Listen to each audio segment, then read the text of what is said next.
My fellow Belizeans, I need periodically to bring you up to date on our war against COVID-19, and it is for that purpose that I address you now.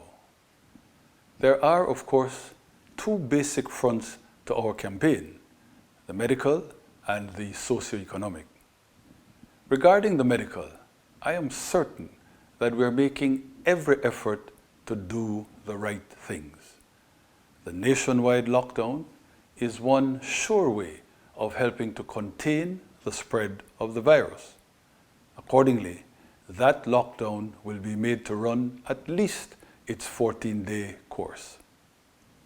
The core medical team, tirelessly led by Dr. Marvin Manzanero, is receiving more expert support than ever. Several additional medical personnel have joined the National Task Force and have been given various critical assignments. Gaps and omissions are being addressed in as inclusive a manner as possible, in which connection the preliminary understanding reached with the KHMH union is key. Ample testing has always been our necessary objective, and a decisive increase is now in full flood. This has been made possible by the acquisition of a better than sufficient supply of test kits, accompanied as well by the procurement of more PPEs. We are therefore well armed to pursue and try to control the Belize City and San Ignacio outbreaks, the COVID-19 clusters. I say again that we are as fortified as we can be in combating this most deadly and elusive of enemies. And I salute all those, especially the frontline health and essential workers, that have been in the vanguard of our press against this demon foe. I also remind Belizeans, though, that you are the ground troops in this battle. So hold the safety standard high. Wear your mask, practice good hygiene, adhere to social distancing, lend a hand to your neighbor, and please refrain from spreading rumors. I turn now to the socio-economic aspect of what is proving to be our long nightfall. Our principal efforts here are twofold: to disburse all needed unemployment relief funds and to roll out an emergency countrywide food assistance program. We're in the middle of an economic shock, the likes of which the modern world, let alone our beloved Belize, has never seen. Business activity has come almost to a halt. People have lost their jobs and livelihood, and revenue sources have dried up. The tax base has utterly eroded, and we are terribly short of money. We are without coin of the realm, and it is not possible to collect anything but a trickle. Still, government must operate and the country must be kept going. We have to find salaries, especially for our doctors and nurses, our security forces, immigration and customs officers, and all the public servants that maintain the administration. We must keep the lights on and the water flowing. We must pay for the PPEs and the testing kits and the Cuban brigade that has left their homeland to assist us. Above all, we must help our people. We must feed our people. It is an unprecedented challenge. It seems an impossible task, but it is one we go after with hands and heart, and we will prove equal to the job. Borrowing from our central bank, working with the international donor community, employing every resource we can, we will deliver to our citizens. As of today then, 23,264 persons have already been approved for unemployment relief and their payments sent to their banks. Ultimately, this particular safety net will cover upwards of 50,000 persons. Likewise, 4,000 households for a total of 17,000 beneficiaries have received food baskets. This first tranche of that particular program is costing government $12 million.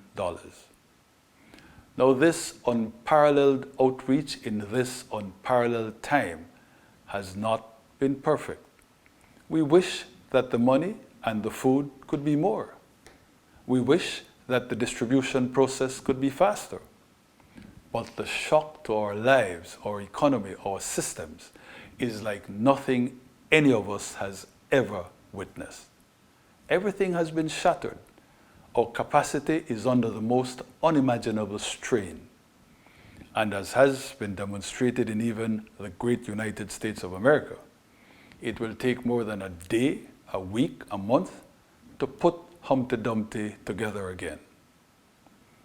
The unmistakable fact, though, is that we will manage, that we are managing this labor of Hercules. What we find for our people can by no means be a princely sum. We can't give food baskets that are overflowing to excess, but no one will be left behind. No one will have to do without. Everyone will get the basics, and all will be able to survive on what government will provide. With the $75 million borrowed from the Central Bank of Belize, we are able to help the unemployed for at least the next 7 months. Furthermore, the pace of disbursements will continue to accelerate as we straighten out the processing kinks. Of course, no one knows how long this grim COVID reaper will be with us.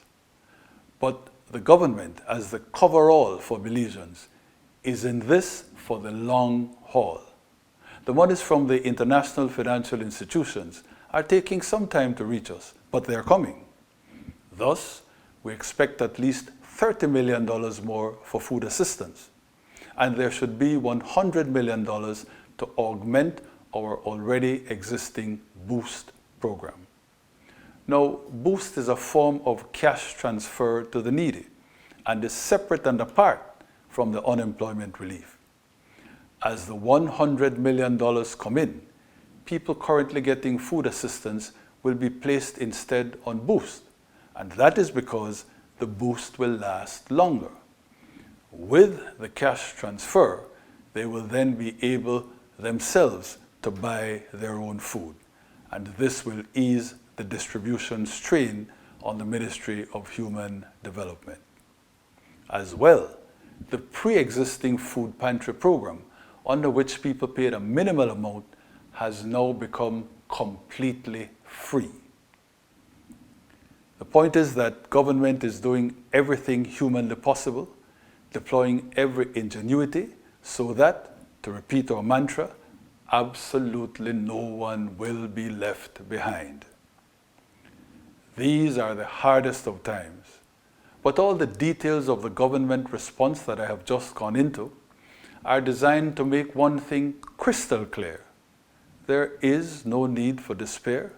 No one need feel helpless. And that is because we that are called upon to do so will take care of you. This is our sacred duty and one that we will discharge to the limit. I close by making one other promise to you. All that we do is without regard to color, red or blue. No politician of any stripe will get hands on any GOB money, whether for unemployment relief or for food distribution. This is the way we have begun, and this is the way we will continue. To those on both sides of the aisle that would have it otherwise, there is only one response. The nation comes first, and country over party every time. Thank you.